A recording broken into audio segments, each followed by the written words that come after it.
Well, good morning, everyone, or good day, depending on where you are in the world.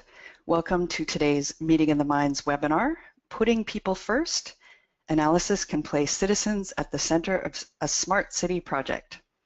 My name is Christina Olson, and I'm the Program Director of Meeting of the Minds. Meeting in the Minds is a global thought leadership network and platform with year-round digital and in-person programming.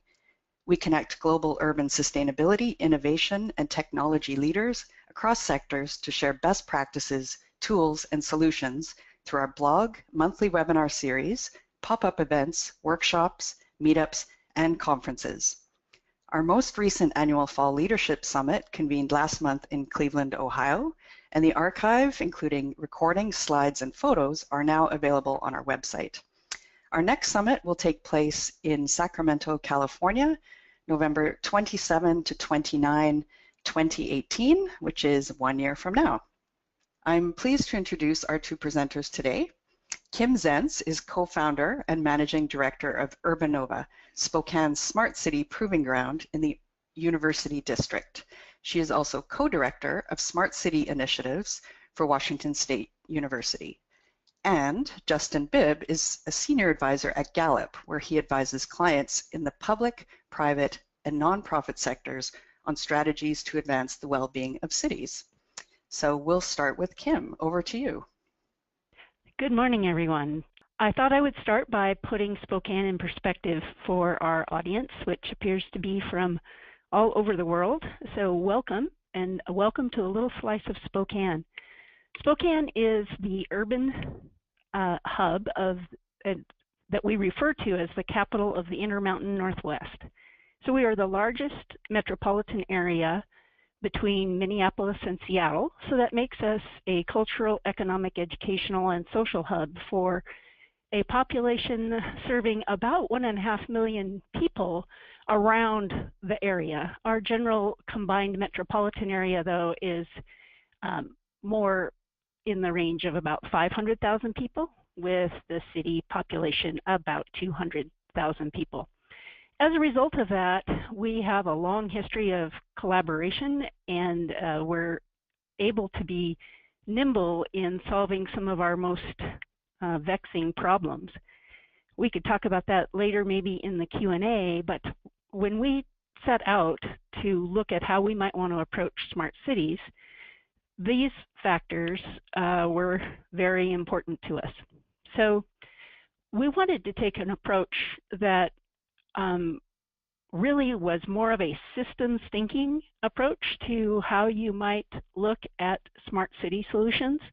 And we intentionally wanted to leverage the fact that we are a mid-sized city. As the globe continues to move toward a more urbanized footprint, we know that the mid-sized cities are going to be the place where most of the growth takes place. When you look at the population statistics for the planet, already more than half of the 3.9 billion urban dwellers live in cities less than 500,000. And by 2050, those numbers are expected to double. So by being a mid-sized city and intentionally addressing the problems of an increasingly more urbanized population before they occur, we feel like there's an advantage, and there are some things that we can demonstrate and perhaps teach to others. So what is Urbanova? We are a living laboratory to design cities for the future. We harness data to gain insights, empower people, and solve urban challenges in new ways. Our goals, the outcomes that we are focused on achieving, are healthier citizens, safer neighborhoods, smarter infrastructure, a more sustainable environment, and ultimately a stronger economy. And because we are also a healthcare center, and the largest one between Seattle and Minneapolis, we are leveraging the fact that we have 2 medical schools in our proving ground area, which is a 770-acre campus area that includes residential, commercial, industrial areas, and we're adjacent to downtown with a beautiful river running right through the center. So we say Urbanova is a community of learning for healthy cities, and our emphasis is really on the impacts on the people of the community, and specifically on their health. We came together, instigated largely by our regional utility, Avista Utilities, and Itron, which is a global services and measurement company, and the city of Spokane, and our land grant research institution, Washington State University. Later, we added partners in the form of McKinstry, a design, build, operate, maintain contractor with an emphasis on healthy buildings, and the University District, which is the public development authority for the 770-acre area that we're focusing on. We've been at this a while. We formed our collaboration in 2014. We were part of the first class of cities selected for the Envision America Mentorship Program. And by May of 2016, we signed a memorandum of understanding with those 6 partners. We became an independent nonprofit in December of last year, and we began collecting data on our initial project, which is Smart and Connected Streetlights, by April of this year. It's not just those 6 partners, though, because we are operating in an ecosystem, and as I mentioned, we are taking a systems approach. So there are collaborators from the arts, from health, from the other universities in the district and in the region, and we're delighted to have mentors in the form of the Smart Cities Council and Meeting of the Minds along the way. Today we'll be focusing specifically on our partnership with the Gallup organization, and we're very excited to tell you about that. So we started with 4 initial projects, and today we're going to be drilling down on the people-centered analysis project that we formed with Gallup. If you want to learn more about our other projects, we will cover those in the Q&A if that's of interest to you. Most of the first 3 projects were proof points to test our ideas about having an open data, open architecture, and open analysis platform that would be an opportunity for entrepreneurs and innovators of all types to examine urban solutions for a more densely populated planet and city and community. So our people-centered analysis project is significant for us because instead of leading with the technology, we believe we need to lead with the people.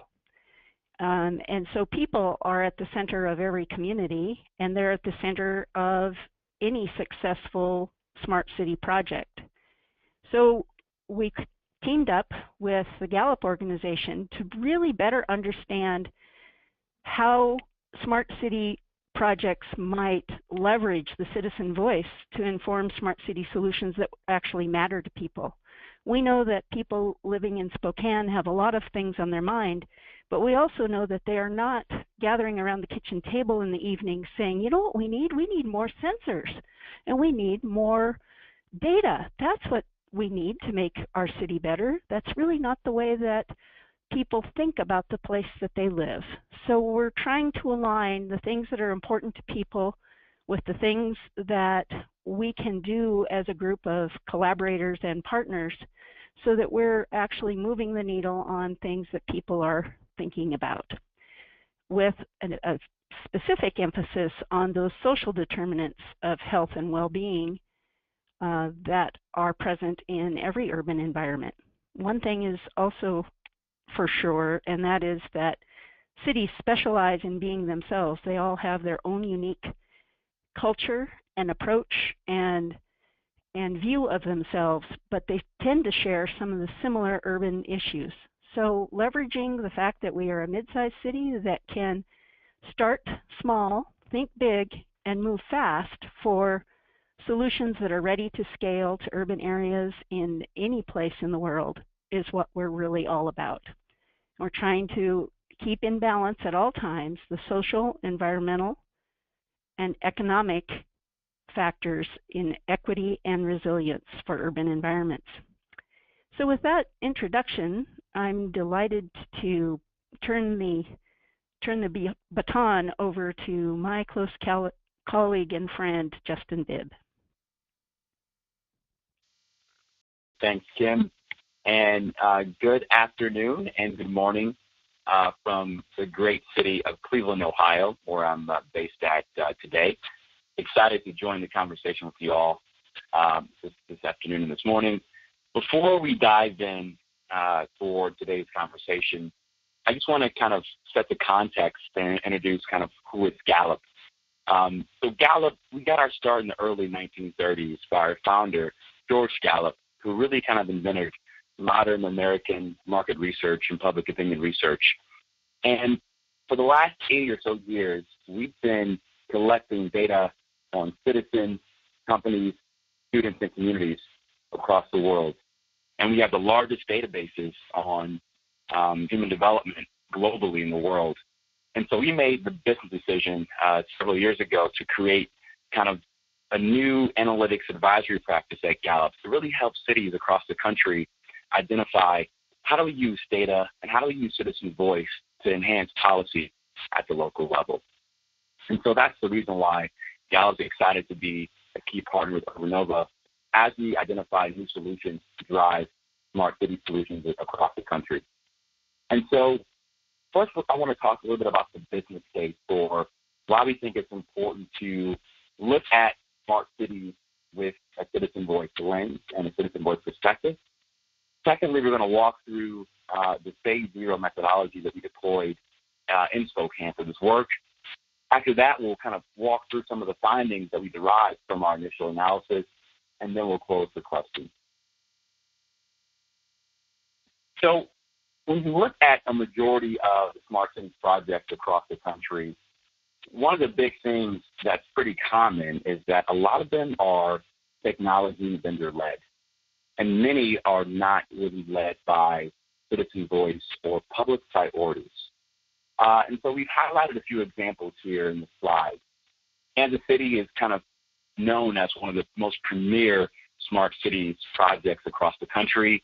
And they've done a lot of great work with advancing broadband and Wi-Fi across the city, and installing kiosks across the city as well, and looking at how to leverage smart city technology to increase transportation options in the city. But again, that project is primarily led by the vendors and technology solutions. Sidewalk Lab just announced a major project in Toronto, and they're looking to take over a huge 12-acre section of the city and deploy an entire community that's powered by technology. So whether that's driverless cars, enhanced Wi-Fi, or looking at new healthcare delivery solutions, they want to create an internet city, but again, it's technology-driven. And then in Charlotte, you also see a good example where it's technology-driven, but they've also had a good impact in driving down energy costs by 20% by looking at new technology and then deploying that technology inside of city operations. And so while we think these projects are fantastic, they're doing a lot to advance these communities, we also recognize that with our work in Spokane with Urbanova, that there was a need for more diversity of projects that really focused on deploying the technology to really address the pain points of a community. And how do you do it with an equity lens? And how do you do it in a way that's scalable, that can attract the right funding, and that the mayor of that city could justify the return on investment to residents, and also where technology companies and universities at the table could really kind of get an idea of how to make sure that this project is sustainable over a long period of time. And so we believe at Gallup that there's kind of three strategic benefits for deploying this type of strategy when looking at smart city solutions at the local level. First and foremost, the common thing that we hear from mayors across the country is, how do you justify spending millions of dollars on technology when we're cutting costs to fund our schools, save our roads, and to bring new businesses to our community? And so if we don't find a way to make sure that these projects are actually improving the bottom line of cities, then we don't believe that smart cities, technology, and solutions will get massive adoption in the long run.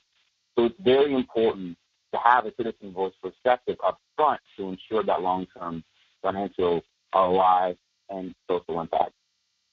Secondly, because the conversation right now is dominated by vendors and technology firms, we think that the work in Spokane, led by Urbanova, can really be a disruptive force in changing the national conversation about what really does a smart city mean, what is the technology for, and who is it for.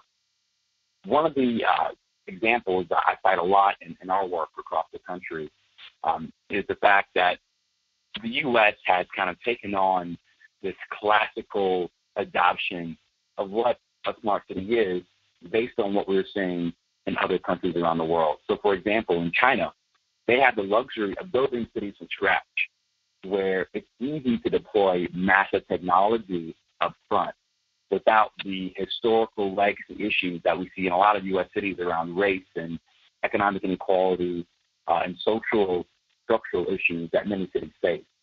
And so if we don't find a way to kind of disrupt this notion of building bottom-up smart cities, then we'll continue to see this friction between how to ensure that this technology is actually being operationalized in a way that improves people's lives at the local level. And then thirdly, we think that if you take a citizen voice perspective in deploying the smart city strategy, then you really get the opportunity to deploy and attract a more diverse set of partners. And so right now in a lot of cities, when you have these projects being primarily led by technology firms and vendors, you really don't get a chance to get a whole lot of folks at the table to talk about how do we ensure that these projects are actually moving the needle at the local level. So what's really unique about our work in Spokane is that we have the universities at the table, we have local nonprofits at the table, we have energy and technology firms at the table, we have the mayor's office at the table, and we also are engaging grassroots organizations at the table as well too. And so we think that deploying this approach really gives you the ability to build a broad-based coalition to drive change that technology enables at the local level. So now we're going to walk through the methodology that we deploy for our Phase 0 project. So our Phase 0 study had two major research threads. The first thread consisted of conducting 12 deep dive qualitative interviews with key stakeholders across the community. And these stakeholders consisted of leaders from the arts, economic development, faith-based social services, members of city council, and also folks from the energy and technology sector. And Gallup has developed a proprietary process to really structure interviews to elicit key feedback and insights to really get you kind of the core pain points that individuals and communities face. And so we use that process to really identify the major pain points and priorities for Spokane. And we transcribe those interviews and use data science and some topical modeling to also elicit some of the key insights and themes that were transpired throughout those interviews. And we also wanted to make sure that we had a balance of folks that we interviewed as well too, to make sure we had a really good snapshot of the community's perspective from this high-level stakeholder framework. The second stream of research we deployed was we really talked to 17 local experts on the ground in Spokane who were really engaged in data collection across the city. And we wanted to make sure that we were understanding what data was being collected, why was that data being collected, and how can we use that data to really understand what were the key priorities that Urbanova should be focused on as they bring more projects online. Now, after we identified what data was collected, we developed the data inventory as well. And through that data inventory, we classified the data by source, description, who owned the data, why does the data exist, what's the type of data, what frequency was that data being collected at, and what was the location of that data. And the rationale behind that was more to give Urbanova and the community a good baseline to start from in terms of understanding what data made sense to collect, how to prioritize it, and how to ensure there was a long-term corporate governance framework in place to drive more data collection down the line as well too. So there were three main key findings we came up with throughout our phase 0 interviews we collected. The first three strengths we identified was that Spokane is really known to be a comfortable community with a lot of great assets. It has a great quality of life with great neighborhoods and great schools. We also identified that Spokane had amazing natural resources and amazing kind of outdoor aesthetics as well too.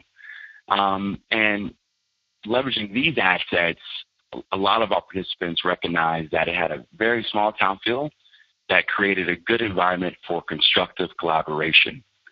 And what really makes Spokane unique, given its location between Seattle, Portland, and San Francisco, was it had all the great assets of these other peer cities that they'd be competing with, but the small town feel that made people really make it to like a great place they can call home in the long run.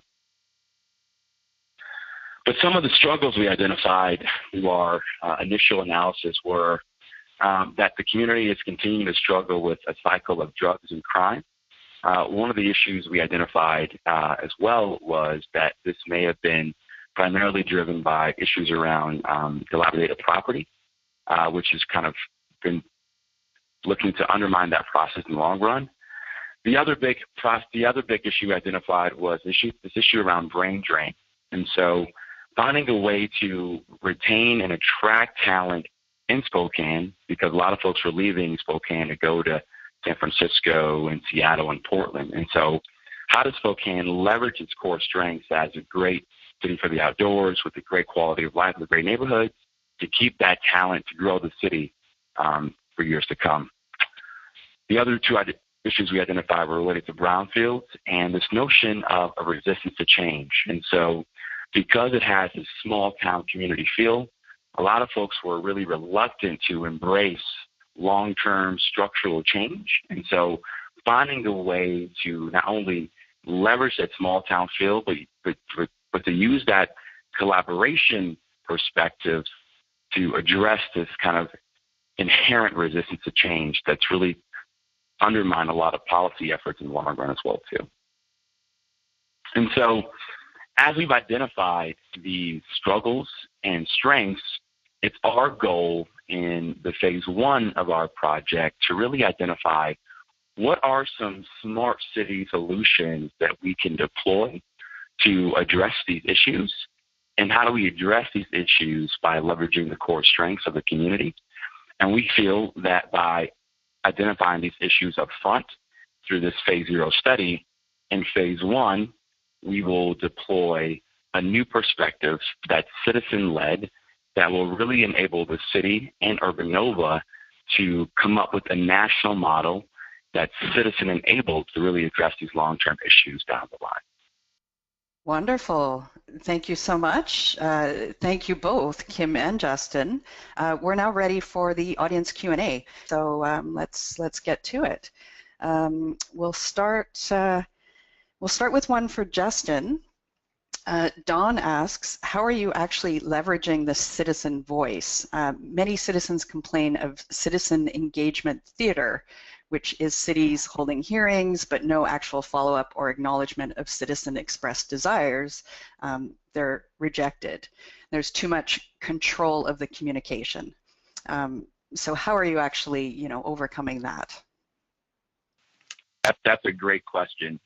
And so our perspective for the work in phase 1 is to conduct community surveys across the city of Spokane to really confirm and test some of the hypotheses and assumptions we derive from phase 0.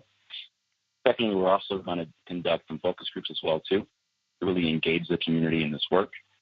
And it's our hope that through this project with Urbanova, we'll have consistent community feedback on this work so that they have a key voice in this process. And I do recognize that in a lot of communities, citizen voice really only consists of folks showing up at town hall meetings, or you have the same folks showing up to meetings and only their voice is heard. So it's our perspective to use citizen voice from a data lens to engage those folks, but also find other methods that Urbanova can deploy where we can kind of engage a cross-section of stakeholders in this process as these smart cities projects come online in the long run. I might just contribute to that also, having had a fair amount of experience with the town hall meeting or the public meeting style of citizen engagement. What we envision here is combining the best of what I just described might be called top-down and bottoms-up. And so Justin did a great job of describing what we envision, but I would just put a fine point on the fact that it would be continuous. It's not going to be episodic. It's not going to be an event, which the public meetings tend to be event-like around major projects, and so then they're not tied together. So what we envision developing is something that is continuously fed with not exclusively the citizen voice, but the citizen voice as expressed across a number of different platforms or data sets, if you will. Okay, that's very interesting. So just to add to that, Gabriel has a question for Justin. Can you tell us a little more specifically about the kinds of questions you ask the community stakeholders? Yeah, absolutely. So we have not identified or finalized the questionnaire we might deploy in Spokane for our phase 1 work, but I can give you some examples of some questions that Gallup has asked in the past as it relates to really understanding community voice. So one of the questions I love that we've asked not only in the U.S. but around the world in over 165 countries is, do you feel safe walking alone at night? And that question gets to your perceptions of place and how you feel when you are in your neighborhood, and are you connected to your neighborhood? Another question that I love that we ask at Gallup is, how do you evaluate your life on a ladder from 1 to 10? And after answering that question, how do you evaluate your life 5 years from now on a ladder from 1 to 10? And that question looks at whether or not people are thriving, struggling, or suffering. And so it's our goal to really get to the perceptions and attitudes of place and how that data can help Urbanova and its team really come up with unique solutions that are tech-enabled to really address the core objectives of their work related to improving economic resiliency and improving the well-being of Spokane in the long run. Great, wonderful. I've got a couple of questions for Kim. I'm going to maybe try to combine them. Carla would like to know how you first approached Gallup for help with your initiatives. And Jesse would like to know what kind of governance structure Urbanova set up between the partners. Was it MOUs or something like that? So basically how it got started and what the governance structure was. Oh, all right. So how we got started goes back to that mentor network that I mentioned, where we're introduced to Justin and Gallup by Gordon Feller. And it was at a particularly opportune time because since we were building a proving ground that was open to all, there was an infinite number of projects that we could have chosen to pursue. But we had a significant value around choosing the projects that would have the best impact, would be scalable and replicable to other places. And so we were struggling with, how do you do that? It's the right thing to hold at the center of your project, but how are you going to do that? So as Justin and I had our first conversations, we found ourselves, at least I found myself completely aligned with the type of thinking that Justin just described, and we decided that much like the way that I said that Urbanova starts out with a think big, start small, and go fast, that the project of doing the phase 0 study with a company of the stature and history of Gallup was just exactly what we needed.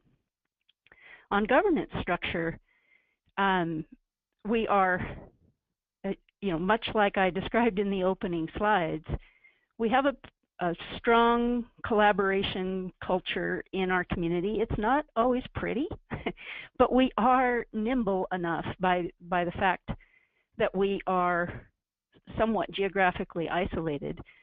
We're nimble in that we can get the decision makers in the room in a way that is not cumbersome. So the governance that we established initially is a non-binding MOU. We got clear on the objectives that we wanted to focus upon, and those are the ones I mentioned around healthier citizens, safer neighborhoods, smarter infrastructure, a more sustainable environment, and then ultimately the outcome would be to capitalize on the strengths that Spokane has to realize its potential for a stronger economy. Next, we turned our attention to data governance and intellectual property management governance, and we're still working on those structures. We're ready to pilot our data governance structure, which we will, around our Smart and Connected Streetlights pilot project. And so our working groups that have come together around those initial 6 partners that I mentioned have the assignments to apply those governance structures against a real world project. And that's really the best way that we've found to pilot whether those governance structures will work and how they need to be tweaked. When you have a tangible project in your sites, it's easier to know what's going to work and what's not going to work about those agreements. Wonderful. Thanks for all those details. Okay, Justin, back to you. There are quite a few questions around marginalized communities, so I'll try to combine some of them. Don is asking about something you said, the need to attract diverse set of partners, so he's looking for examples. Deborah is asking, what do you do to ensure that your IDIs were inclusive, even across the most marginalized, and how did you measure this? And Pambana is asking, were there any issues that surfaced from those who are marginalized, the grassroots communities? So maybe you could speak to any or all of that. Yeah, those are a lot. That's a lot. Yeah, to speak to the issue of how do we get voices of the marginalized, I'd say that the caveat in this is that, in our phase 0 study, we did not conduct a representative sample or survey. That wasn't the intent.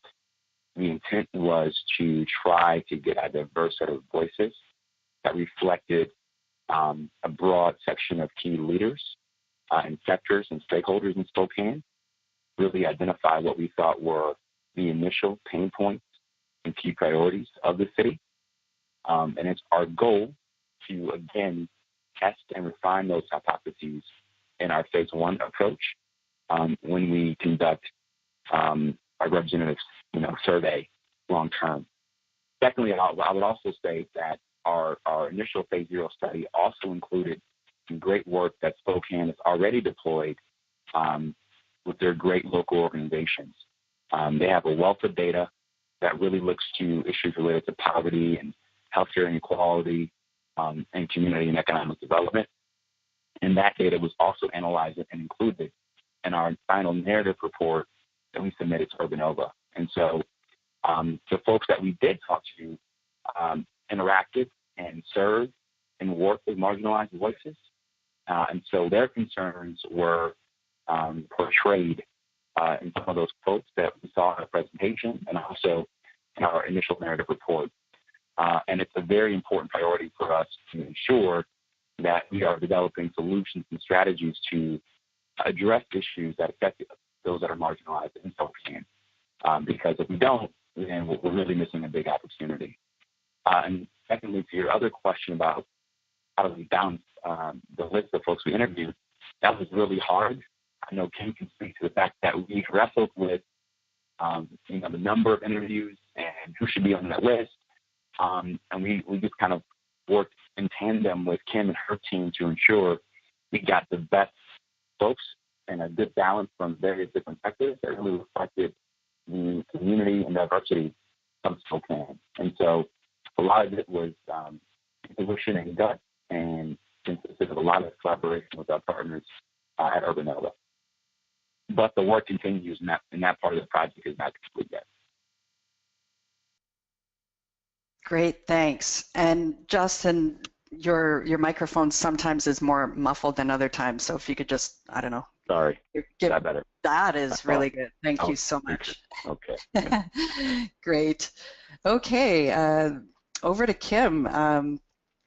We have Greg asking, what is a smart city, and also what is smart about Spokane?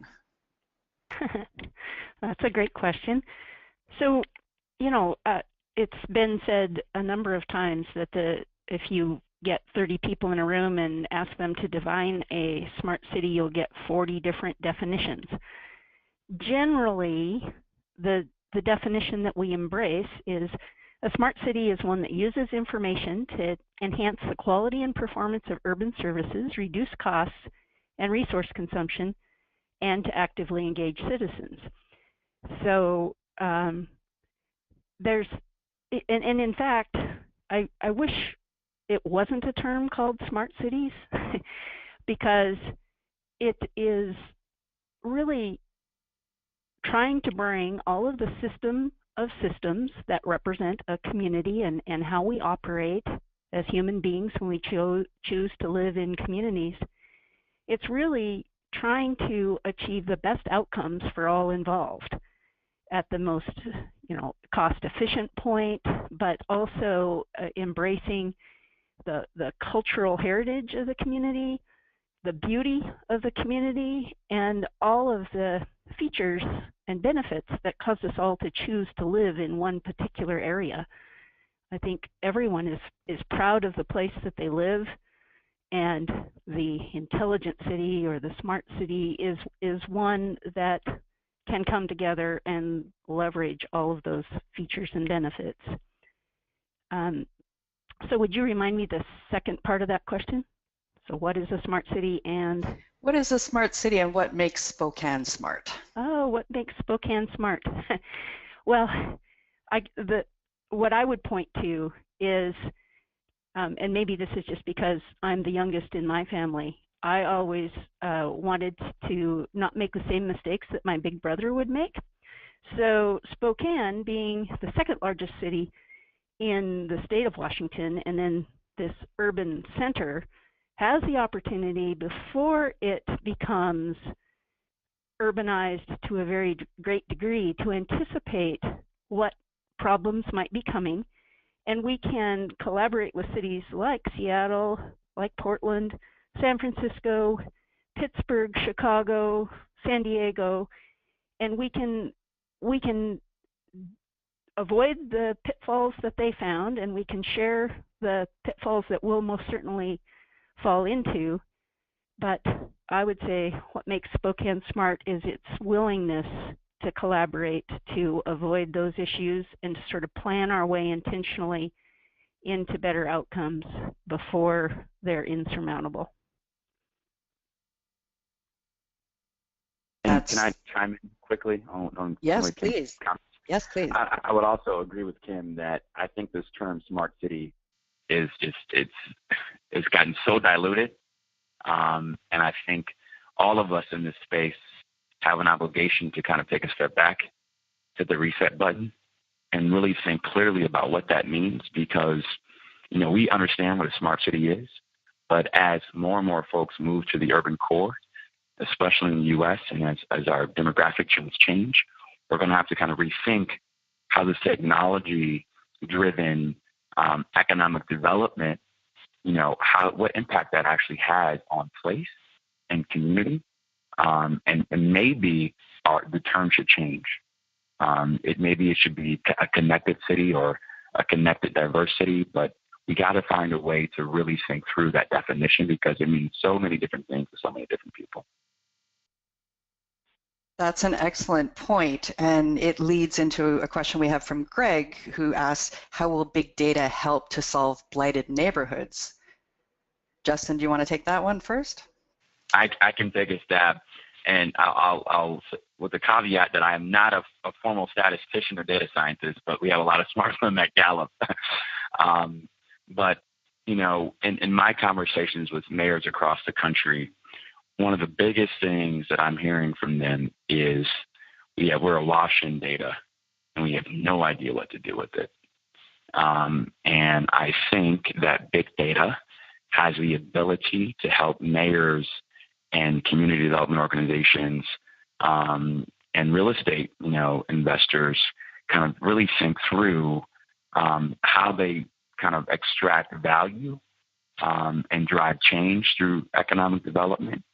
And particularly when you look at blighted properties, our classic market model of kind of driving profit on real estate may not work when you're looking at a blighted community, but there may be some alternative data sets that actually add value to a community that could really impact how we look at certain areas in a city. And so I think big data has the ability to not only allow us to ask better questions, but also come up with new metrics to measure success and value in terms of how we drive economic change at the local level.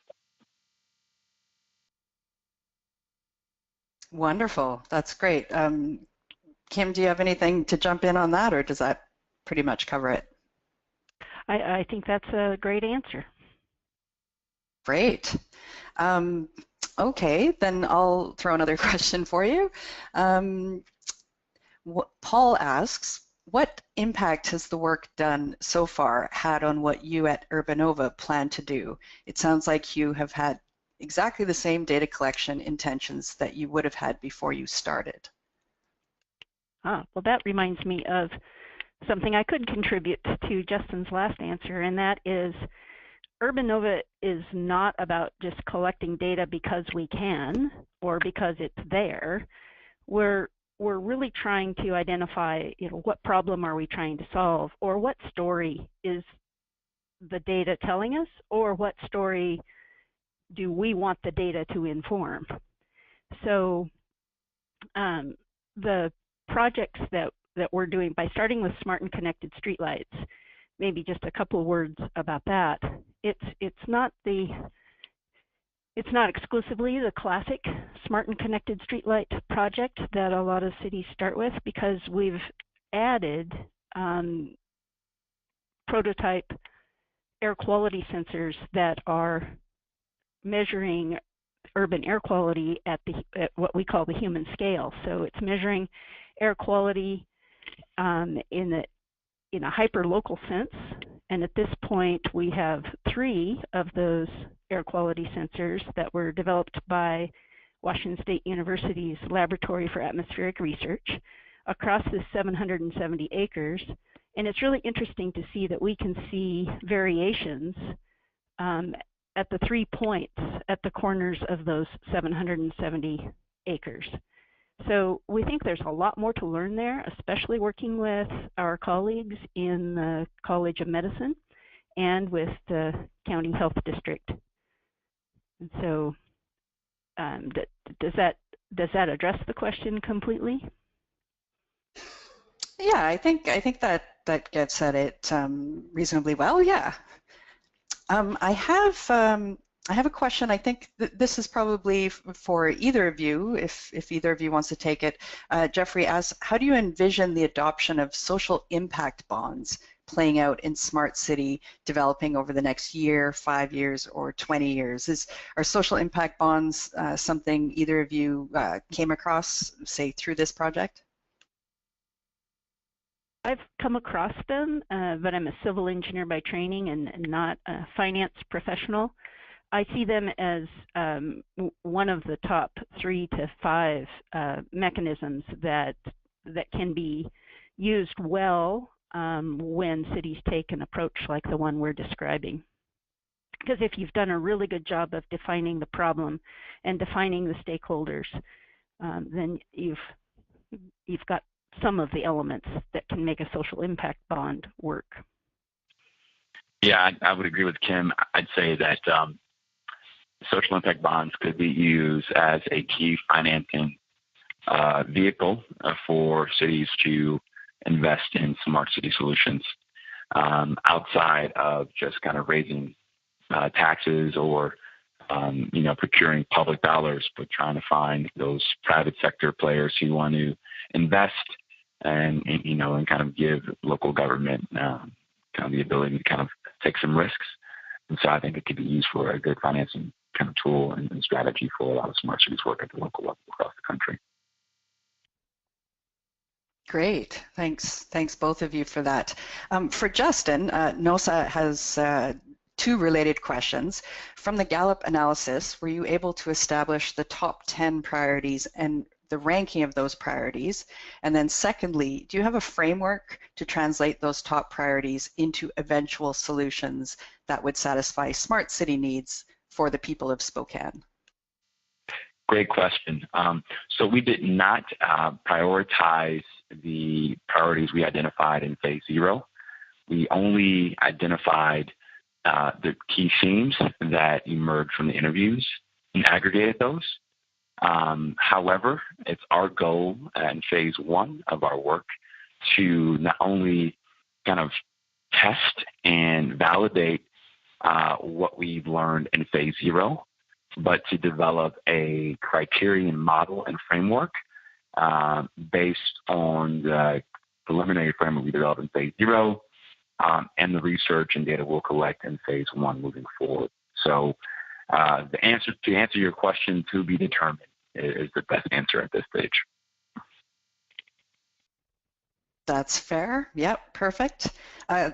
Kim, John would like to know, would like you to say more about the Urbanova data privacy approach and what specific things are being done to make citizens comfortable with your approach. For example, given that data might be generated by and shared with private companies.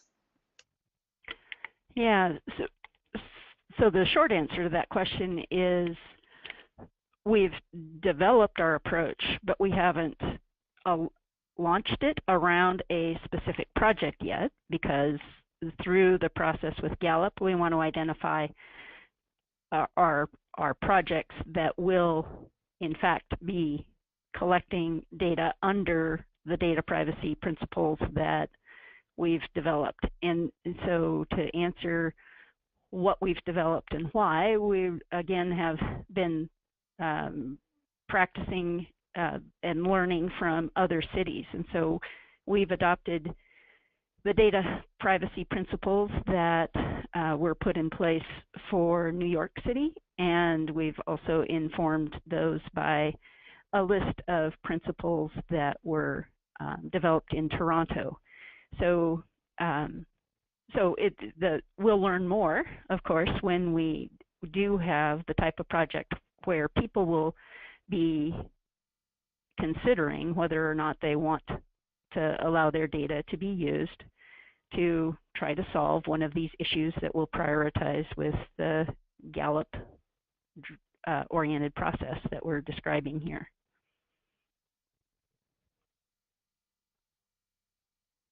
Wonderful, great, thanks so much. We also have a related question for Justin from Devin. What were your key challenges related to obtaining data and metadata for your comprehensive data review, and how did you overcome those challenges? I'd say one of the challenges in this space is always identifying what data makes sense in collecting and tying that traditional primary data to metadata. That's something that we're seeing with a lot of our client work in the smart city space across the country. And so second to that is once you prioritize that data and identified good metadata, how do you translate that to real tangible policy or strategy change for the cities that we work with? So one example is, we've been collecting well-being data in the United States 365 days out of the year since 2008. And because we're collecting all this data, we have tons of citizen sentiment data around issues related to air quality. And we did some modeling where we analyzed that citizen sentiment data against sensor data from the EPA. And we found that metadata allowed us to kind of predict air quality and pollution in certain neighborhoods across the country. But it's really hard to kind of make those inferences when you have so much data out in the marketplace. And so really spending the time to prioritize, identifying what makes sense, and then lastly, once we did those two things, translating that data into real tangible solutions or policy or strategy change for our partners is very, very challenging, but doable. So those things take a lot of work and a lot of time. Great, thanks. Angela asks, and this is probably a good question for Kim. Angela asks, what is the role of the electric utility? And we weren't able to have a representative from Avista join us today, but last month at our Cleveland Summit, we did have Heather from Avista on the panel. So perhaps, Kim, you could speak to that. What is the role of the electric utility? Absolutely, and that even speaks to a note I was saving for if I had anything else to add. The short answer to that question is the role of the utility is absolutely pivotal. One of the things that drives our project and our advantages is the strong partnership that we have with the regional utility, Avista Utilities, which is in the process of being acquired by Hydro One in Toronto, and then with Itron, who is actually a company that spun out of Avista. So our local and regional utility is one of the most progressive and innovative in the nation, and it allows me to talk a little bit about the shared energy economy model pilot project, as well as another project that we see opportunity to leverage the utility backbone in a smart city sense. So everything from as simple as why would you have duplicative communications backbones to electric and natural gas meters and also to water meters all in the same address. So one of the projects that we have in our crosshairs is looking at whether we can develop a prototype for how the utility and the city might share that infrastructure and save the costs of having duplicative communications infrastructure.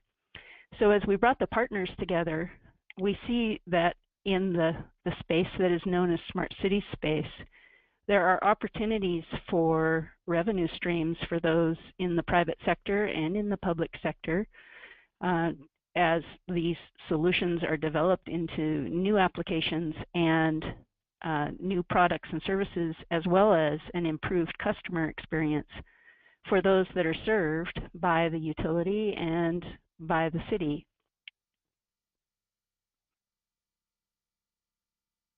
Wonderful, thank you. I'm so glad that the utility question came up, or I was going to ask about it myself. So George has a question, and this can probably go to either of you, but George asks, at the leading edge of the smart city process, using the transportation side as an example, how do you get buy-in to new constructs that will become essential over time but aren't yet well received elsewhere as yet, such as congestion pricing, a transition to mileage tax from gas tax, tolling, etc.?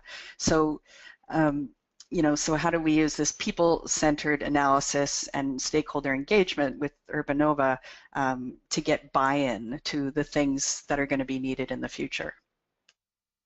Was that a question for Justin? If you have any comments on it right now, please jump in, Kim. Are there any, and this may be a little soon in your process, but are you already thinking, based on the work you've done just in the past year, how you're going to start getting buy-in, even for projects you're already doing? Right. So it goes back to that prototyping or proving ground concept that we're very focused on. So picking a control group of people and giving them the opportunity to try the transportation system in a little bit different way is an opportunity for then others, their peers, to talk with people who actually experienced it versus only hearing from central government what the opportunities might be for improving the transportation situation. So coming at that a little bit differently, we currently don't have a transportation-specific project on our docket, though we were one of the cities that applied for the US DOT challenge. And it is a little bit of a challenge for us to do a transportation type project since we're focused on the 770 acres. That said, we've had some intriguing conversations with providers in the space of improved mobility, and we know how important mobility will be as cities become more densely populated. So coming back to wrap up, our approach will be using a small scale demonstration first and learning from that before it is scaled up to a broader transportation system-wide change. It allows the policymakers and the users to understand the pros and cons of each potentially proposed solution.